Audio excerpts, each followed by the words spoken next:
There's like a quote. It's like hurt people hurt people, Mm-hmm. and I'm like, maybe, maybe hurting people help people. Rewrite. New life, New beginning. Hi, I'm Jonathan Unthank. Welcome to another edition of the Rewrite Podcast. And so excited today to have my friend Garrett Hornbuckle here, man. It is so good to see you, man. Go. It is so awesome to be here, man. Pumped to see you and pumped to hang. Well, tell me about yourself, music, and then we'll get into your story of how you came to faith in Jesus. Yeah, man. So, my name's Garrett Hornbuckle, and I'm a solo, independent Christian artist. And man, I've been doing this for a long time. I used to be in the band All Things New. Yep. So, any listeners out there maybe remember that band. And the past couple of years, it's been doing this on my own. And it's been awesome just to partner with people. And what's been really cool is just to be able to put the music out there and to see people connecting with it. And so, tour a lot. I'm on the road all the time, either opening up or speaking or doing both with artists. Just finished up a tour and about to go out open up with Red Rocks Worship. Nice. And so, music for me, man, I just want to write music that is palatable, that people can relate with. I want to have real music for real people, and I've been through a lot in my life and have just seen the redemption and the goodness of God and has seen his kindness through a lot of hard times. You know what I mean? I'd say a lot of my story, it's been kind of hard, if I'm just honest. And so I want to write songs that give people just like a life raft, man, when they need hope.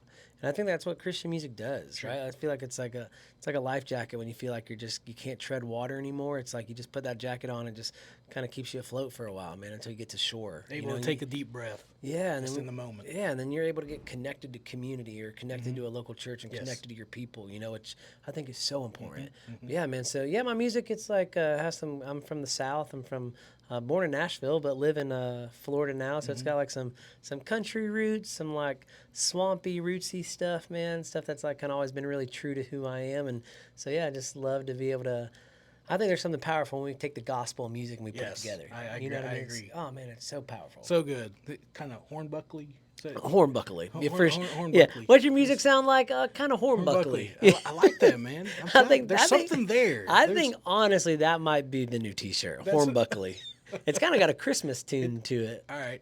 Yeah. You got something going. Yeah. We'll figure it out. That's cool. I'll bring you in on it. I'll cut you in. Just let me know. Absolutely. Let me know. Totally. I'm full of fresh of ideas. 1000%. That's cool.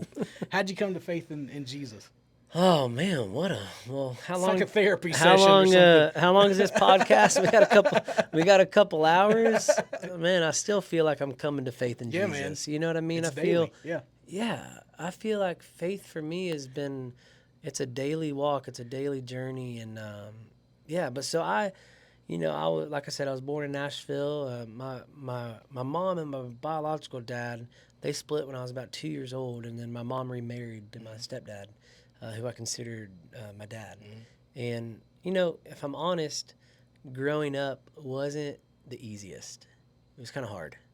My dad was a former Marine, and he was pretty intense, and my older sister was heavily addicted to drugs, and so if I can be honest, man, a lot of times home didn't really feel that safe. Home wasn't like a place of refuge. It was honestly a place where I was kind of afraid. So I started playing sports at a young age, and I found myself hanging out more at the baseball field than I was at my house.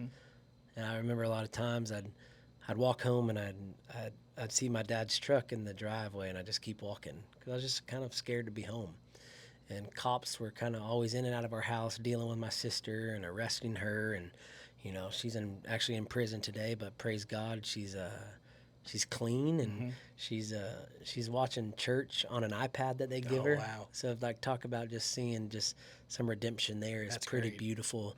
But but my faith journey, man, so I was about 9 years old, and my mom waited tables at a sports bar. And so there's often times where during Wednesday night church, I couldn't really get there, and so there was this church, Holiday Hill Baptist Church, and they would have a school bus, and they would pick the kids up around the neighborhood, and they'd pick them up for a potluck dinner.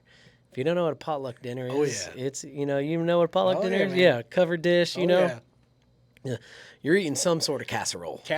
And you go home full. Oh, very full. Yeah, and so they'd pick all the kids up for like their midweek kids church, And I started going because it was like somewhere to get a free meal, and we didn't grow up with much, you know.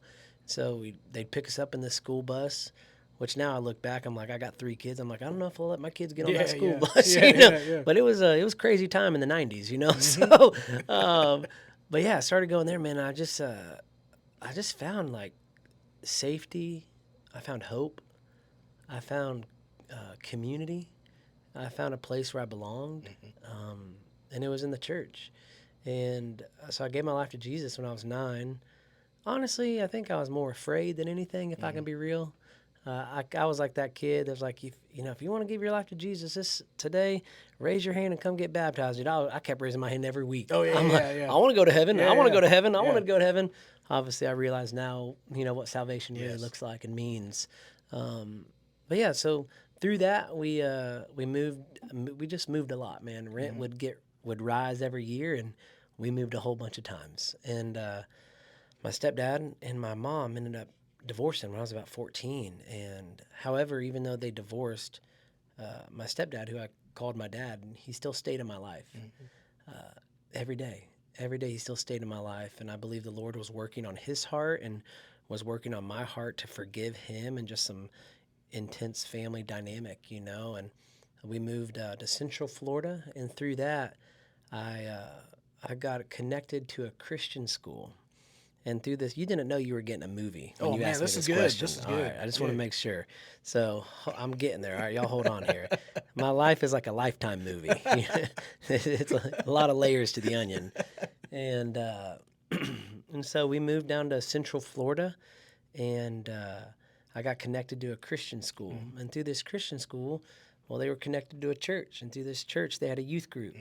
And I used to bring my guitar to school. I was a kid, brought my guitar to school. I thought some girl would make me like me. You know what I mean? I knew like two chords. Let me serenade you. Yeah, here we go. And so I wanted to be Tim McGraw. I'm like, dude, I will love country music. I want to be Tim McGraw. So the youth pastor, Pastor Joe, was like, hey man, have you ever led worship before? I'm like, what's the worship? Like the church I came from, that Holiday Hill Baptist, the only music they had was Miss Helen on a piano and an organ. And the only time you raised your hand in worship is if you were having a medical emergency. Like that was worship, right? Well, this church was an Assembly of God church. Oh, yeah. Way different than a Southern Baptist Yeah, church. yeah. But he's like, hey, we're doing a prayer service next week, and can you come lead worship for this prayer service? I'm like, yeah, I could do that. I know one worship song, and it was How Great Is Our God. And I'm thinking prayer service, Southern Baptist in my mind, they're going to pray for about 5 minutes, we'd be done. I'm like, I got this. Well, they prayed for about an hour and a half. Oh, wow. I played How Great Is Our God for an hour and a half. Can't feel your hand. Dude, hand is numb, fingers are about to fall off. It's terrible. And Pastor Joe looks at me, he's like, hey, will you lead worship again next week? I was like, yeah, I'll lead worship again. And by then I learned more worship songs, I learned more Chris Tomlin songs and Hillsong United and all those things, right? But Pastor Joe, if I'm honest, was the first man in my life to see something in me and believe in me. And he showed me who Jesus was. And he showed me the love of Christ. And he told me about Jesus. And he preached it, but he lived it. And through that, I got so involved in church and so involved in my youth group. And from there, I started a band, and we started leading at FCAs, Fellowship of Christian Athletes. We were 15 years old. And from there, when I was 16, 17, we loaded up in my Ford Explorer, and we traveled all over Florida as far as we could, and as long as that Explorer would let us go, and we'd pack it down, and we'd go play at any youth group we could, and we'd find churches off of Craigslist. That's amazing. I don't even know if you remember. No Craigslist, but dude, we'd find churches off of Craigslist and to go try to find shows and play shows and lead worship for some pizza and some gas money, and yeah, man. And through that, it started the band, and then from the band, we ended up moving to Nashville. But in that process, me and my dad, man, we kind of had like a come to Jesus meeting, and we just saw restoration and redemption and just forgiveness. And we was really grateful for him. He really stood in the gap for me, where oftentimes my biological father didn't.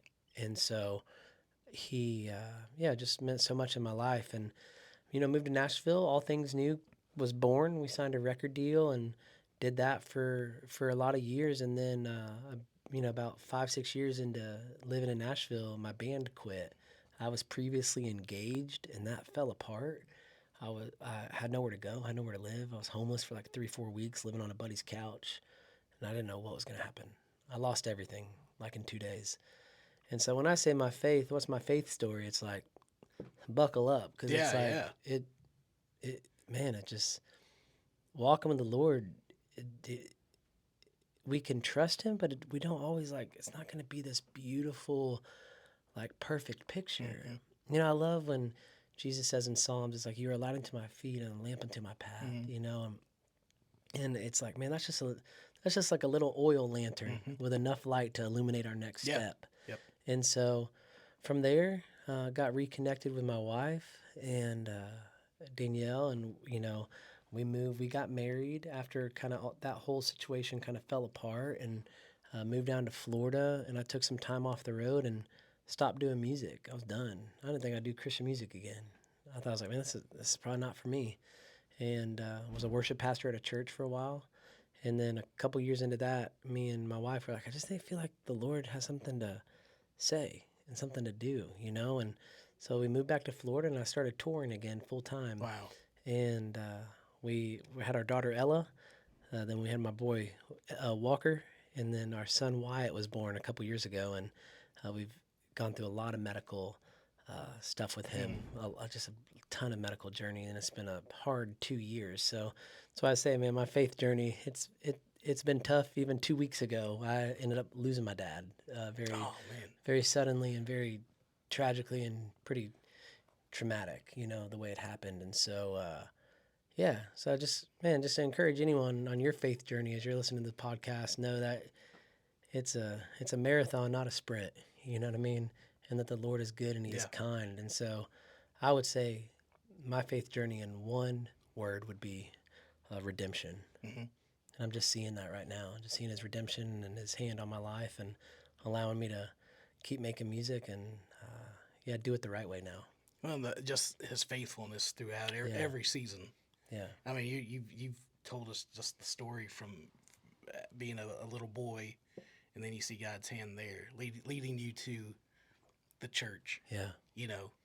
Potlucks do miracles, man, in people's lives, dude. Yeah. There's something about breaking bread together, man. Yeah. Just puts everybody at the even playing field. Totally. And but then those situations, and then it leads you here and leads you there. Yeah. I'm sure you could look back and see, oh yeah, that's where. Yeah. I had to walk through that to get to that. And so good. So you're making music now. Yeah. You're out on the road quite a bit. Yeah. Telling your story and helping other ministries and things like that. Yeah. Tell us about the music that is in your heart now that God has given you, and it's coming out to everybody. Yeah, man. Gosh, that's a good question. With All Things New, I was talking about this earlier today. I kind of felt like a leaf blowing in the wind. I didn't really know who I was, because I didn't really know where my identity was in. But now, as a 34-year-old husband and father of 3, it's like, man, I know who I am and I know whose I am. And so it's like, for the first time ever in my musical career, been doing this since I was 14, literally since I was 14 years old, 20 years of my life. It's like, for the first time I can confidently say, I'm so proud of this music, and I believe in this music so much, because it's honest and it's me. And so, yeah, man, I just want songs that just point people to the hope and the goodness of God, and that people can relate with, and just that can be those, life rafts and those handles for people when they need to, when they are going through something tough. So, yeah, man, it's been cool. It's been a cool journey to kind of see where the music has evolved, and it's kind of funny. It's kind of gone full circle. I wanted to do country music when I was a little kid, because my biological father, who's still here today, and, the Lord has even restored our relationship in a beautiful way. He's in the country music industry in Nashville. And so that's awesome. Country music is pretty deep in my roots. Sure. In my, And so I would say the music has some country influence. It has some worship. Some of the choruses are very worshipful and singable, And yeah, it's just kind of rootsy and has some southern feel, that Florida feel. So yeah, That's cool. yeah, That's man. cool. So what's next? I mean, what do you see God doing, or how is He working in your life now? I mean, just Yeah. personally. I mean, Yeah, is there something that first thing that pops into your mind? Is this, yeah. he's been teaching me this recently. Oh, just to be grateful for Yeah. today. Yeah. We're not guaranteed anything, Mhm. and just to be grateful for this moment, to be thankful to be here right now with you, and to be present. We've walked a pretty significant medical journey with my youngest boy, Wyatt. He was born with a rare genetic disease, and he was on a feeding tube for the first year of his life. And then after the feeding tube got out, he got diagnosed this past year with a rare form of cancer. But after 53 weeks of chemo, as of last week, he's done with chemo. Wow, that's great. So hopefully I'll be able to let you and the listeners of this Yeah, man. podcast know that we'll be scheduling the ringing of the bell soon, and that he's going to be healed, and we're just believing full of faith that. So, man, but for me, really through the past couple years, what the Lord has tried to teach me is just to be thankful and just to really be present and grateful for every moment, every opportunity, and just like I want to be present where my feet are. So if I'm here, I want to be here right now. You know what I mean? So yeah. That's awesome. Ways that we can be praying for you. Yeah, I mean, man, you can be praying for me as I travel. About to go on tour with Red Rocks Worship, opening up for them, which is going to be a lot of fun. I love them, love their songs and their ministry and what they're doing. And so, yeah, just pray for just safety. Pray for my wife. She stays at home with our 3 kids, and she's the real saint and the the rock star of the family. You know what I mean? She homeschools our kids, and they're sometimes like feral cats. So, you know what I mean? She's got a hard job. So pray for my wife, Danielle. And, yeah, we hopefully are getting the results for my son here in this month for his past test results. And so just praying for clear scans and that there's no evidence of disease, and we can kind of go to the next step and the next phase of this journey that he's on, because it'll be a lifelong journey, you know, following him up with oncology and all of those things. But so yeah, a lot of things to pray for. We always need prayer. You know what I'm saying? That's Come on, exactly right. somebody. Like there's power in prayer. And I think about this. I mean, you've got so many life experiences that are common to so many people, you know, and I think God's giving you an opportunity just to speak, not just to one group of people, but to so many different people that are, you know, that are struggling in different areas of their life or just need hope. You know, you could be the hope bringer, the hope giver, you know, and The hope dealer. the hope dealer, man. Jesus, Yeah, man. That's exactly right. Yeah, it's funny. I definitely feel like maybe that's why life has kind of been hard lately, and it just is, you know, I mean, even with my dad passing, it's like I was talking to a friend. He's like, man, to lose a dad is hard. To lose anyone is hard. To lose someone unexpected is harder. It's hard. Yeah. Like he's like, the way you lost your dad, it's like I don't know many people who have ever lost their dad like that, and I'm like, I don't either. And like then what we've walked through with Wyatt, and then just coming from a broken home and you know, then with my sister. And so yeah, I appreciate you saying that. I guess I think that's why I share my story so much, and I'm like pretty open about it. I don't know, I think there's healing in it. It is. And I hope that like what we've walked through and what I've walked through, like you said, can encourage someone here today that's listening to this, like to know like, man, your story's not over. Yeah. You know what You're I right. mean? Like, I didn't think I'd be doing Christian music again, but here we are, you know, 10 years later, and like, man, I'm so excited for what the Lord has in store. I think of that, like what Paul said, you know, where we go through certain things, certain trials, not just for our own good and our own spiritual maturity, but it's to pass on to others when they go through those hard times, that you can be there hand in hand, shoulder to shoulder. Yeah, there's like a quote, it's like hurt people, and I'm like, maybe hurting people help people. You know what I mean? I think about that sometimes. It's like, I think sometimes in our hurtingness, in our hurting, like maybe that's when we could relate and help people the most. So, yeah. That's good, man. Thank you for joining me today, bro. Thank you, man. This has been awesome. Appreciate you. Yeah, appreciate you guys. Thank you so much for joining us today, Garrett Hornbuckle, everybody. Come on, man. You got it. Thanks for joining us. The See y'all. Podcast. We'll see you next time.